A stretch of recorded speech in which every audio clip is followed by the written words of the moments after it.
Salut, bienvenue au jardin. Donc on est au mois de mai, le 5 mai précisément.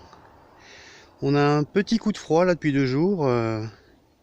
Ça arrive souvent en mai, là il y a une dizaine de degrés. Hier il y avait 4-5 degrés à peine en pleine journée.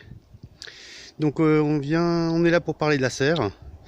J'avais préparé une vidéo déjà en hiver dernier au mois de décembre, que je vais mettre juste après ça. Mais je voulais juste refaire une petite intro parce qu'il y a 2-3 choses que j'avais oublié d'évoquer. Donc j'ai mis sur mon blog, l'adresse est en bas, euh, toute la toute la construction que j'avais pris en photo à l'époque. Donc vous pouvez voir comment tout ça a été fait. Donc voilà, donc comme disait, une dizaine de degrés dehors, là il fait carrément plus chaud. On va regarder. Je sais pas si on voit bien, il fait presque 25. Donc on est à 15 degrés de plus. Donc on va pas tarder, là on a commencé à planter 2-3 trucs, enfin surtout ma chérie. Et puis les tomates arriveront d'ici un petit mois quoi, après les seins de glace.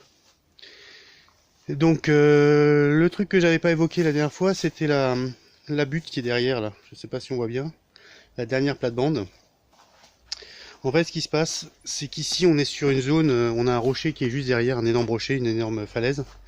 Et à cet endroit-là, le rocher affleure quasiment, on a 5-10 cm de terre à tout casser. Donc ce qu'on a fait, c'est qu'on a creusé autant qu'on a pu jusqu'au rocher, on a mis du bois mort, plein de bois mort, et on a remis la terre par-dessus. Alors je sais que les buttes font débat parce que théoriquement la matière organique qui est enterrée ne nourrit pas le sol. En fait le but n'est pas de nourrir le sol, mais bien de servir d'éponge en fait, parce que sinon l'eau s'infiltre et elle passe dans les fissures du rocher, c'est du schiste, et elle se retrouve 20 mètres plus bas, donc la plante n'a même pas le temps de boire, c'est déjà parti. Donc en fait c'est un système qu'on a fait parce que c'était un peu la mode, il faut le dire ce qui est à l'époque, et on s'est rendu compte que sur notre terrain, c'était plutôt adapté. Comme quoi, il faut jamais dire ça marche pas. Il y a des choses qui marchent sur certains terrains, qui sont adaptés à certains terrains, d'autres qui ne sont pas adaptés. Faut trouver dans le jardinage, faut trouver sa méthode. Donc voilà, on a bien paillé l'an dernier, on va repailler cette année. Donc c'est pas de la paille, hein, c'est du foin. On préfère le foin parce que ça, justement, ça nourrit les sols. On avait mis derrière là des grilles, là on les voit, je vais reculer un peu. Hop, je vous fais tourner. Parce qu'on espérait faire grimper des courges à l'arrière. Mais il faut dire ce qui est, les courges dans la serre, ça n'a pas marché du tout. Parce que manque de pollinisateurs en fait. Ah, il se met à pleuvoir, d'un seul coup on entend la pluie qui tombe.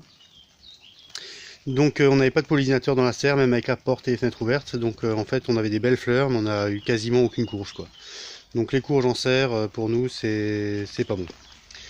Donc on va se concentrer sur les tomates et puis quelques autres petites plantes, genre poivrons, et voilà quoi, mais c'est déjà pas mal. D'ailleurs si on regarde dehors, on voit qu'ici aussi on a fait une autre butte, je sais pas si on la voit. Celle-là on vient de la faire, on va sortir. Voilà. Donc celle-là on vient juste de la faire. Même raison, pareil ici on a très peu de sol. Donc on a refait une butte. Et on pose le compost dessus et l'an prochain on pourra planter.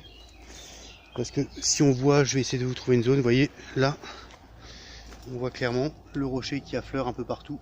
Ça c'est pas un caillou qui est posé, c'est vraiment la roche. Parce que juste au-dessus, vous voyez on a une falaise quoi. Donc pour ça les buts ça marche pas mal. Donc je vous mets la vidéo que j'avais tournée en décembre dernier. Et puis comme dit, allez voir le blog si vous voulez des infos sur la construction de cette serre. Franchement on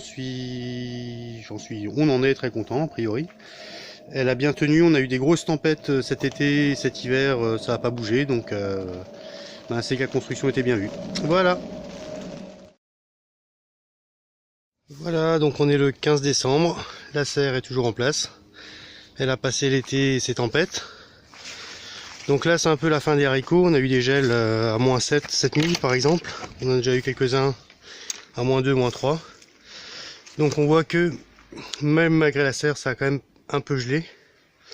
Néanmoins il y a du vert encore.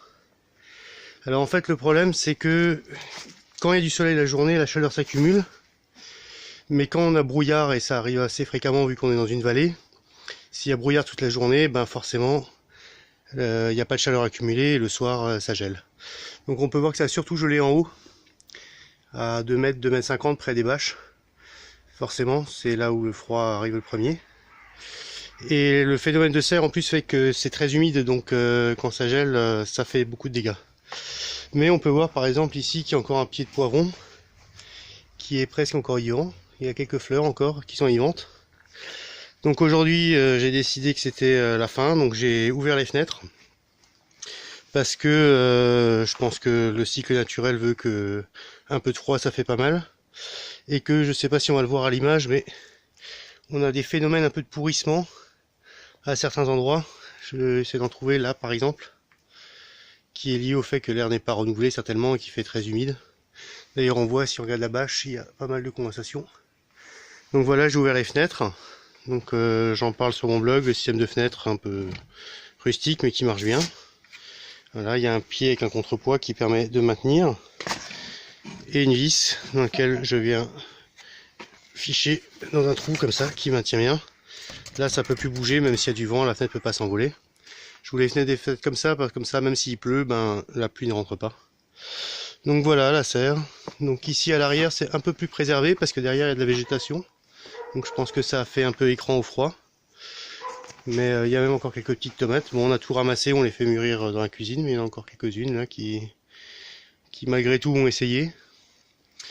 Voilà, donc sur mon blog j'explique un peu toute la fabrication, j'explique aussi le système d'irrigation, enfin je vais l'expliquer. Donc ici vous pouvez voir le tuyau qui passe avec au pied de chaque tomate la petite buse qui vient arroser et qui est composée d'une simple gaine de filet électrique. Et il y en a un par pied de tomate, voilà. Le système de tutorage, c'est des simples ficelles qui descendent jusqu'en bas et que j'ai planté dans le sol avec des sardines faites avec de tige métal. Les fenêtres ont l'air de bien tenir le coup. En tout cas, ça a bien marché cet été. Voilà, donc je vous fais un peu la visite guidée. Là, il y a le petit porte-manteau en été, c'est pratique de pouvoir accrocher son pull, enfin plutôt à mi-saison. Le dérouloir de ficelle, ça... c'est super pratique avec les ciseaux toujours accrochés. Ça permet de sortir la ficelle sans faire une grosse poupée au bout et qui est un peu casse-pied à dérouler après. Et ça m'a permis de tutorer mes tomates au fur et à mesure. Voilà, donc on va faire le tour. Je vais vous montrer. Tac. Donc j'avais rajouté ici une sangle, je sais pas si on la voit, qui permet de maintenir en fait la bâche au milieu là où j'avais pas pu la fixer parce que j'avais pas accès, sans grimper trop. La façade avant, donc on peut voir ici qu'on avait fait grimper des haricots pour faire un peu d'ombre en été. C'est toujours pareil, en été on cherche la fraîcheur, en hiver on cherche le chaud. Puis là pour comparaison, un pied de tomate qui est resté dehors, lui il est complètement mort quoi. Dehors ça a complètement cramé. Voilà. Et donc ici on a le système de gouttière. D'ailleurs, vous voyez ça a gelé cette nuit. Et qui arrive sur un bidon de récupération. Donc là j'ai tout démonté, que le bidon reste vide. Donc en vrai normalement ça vient comme ceci, voilà, ça va là-dedans. Là j'ai démonté que l'eau tombe au sol et que le bidon reste vide pour pas qu'il gèle. Et ça me permettait d'arroser non pas la serre, mais j'avais mis un tuyau poreux qui arrosait les parcelles de potager qui sont ici maintenant, enfin qui étaient ici. Voilà, toutes ces parcelles là devant vous étaient arrosées par l'eau récupérée sur la serre. Ça suffit largement même, aussi étonnamment que ça puisse paraître. Le tuyau poreux allait être une bonne solution au final. À retester l'an prochain, mais ça m'a paru pas mal, économe et efficace. Voilà. Et donc la serre, elle est alimentée parce que vous voyez en bas, là, tout en bas contre la maison, c'est 2 cuves. Et ces 2 cuves, je les remplis au fur et à mesure avec l'eau qui tombe, mais ça je ferai un article spécial dessus, l'eau qui tombe sur les toits. C'est un peu le problème, comme on est au-dessus de la maison, il faut systématiquement faire monter l'eau, quoi. On peut pas utiliser la simple gravité. Voilà, donc c'était la serre, fin de la saison. On en reparlera peut-être l'année prochaine, mais bon, tout a bien tenu, on est content, ça a super bien marché, on a fait une récolte assez unique, donc on est content. Voilà, salut! Et voilà, j'ai fait la vidéo hier, aujourd'hui il fait nuit dans la serre parce qu'il a neigé. Bon, au moins ça me rassure sur la capacité à tenir le poids de la neige. Voilà. C'était juste un petit clin d'œil pour vous montrer. Je vais vous faire quelques images dehors aussi. A plus, et n'oubliez pas d'aller voir mon blog si vous voulez tout comprendre sur la construction de la serre. Ciao!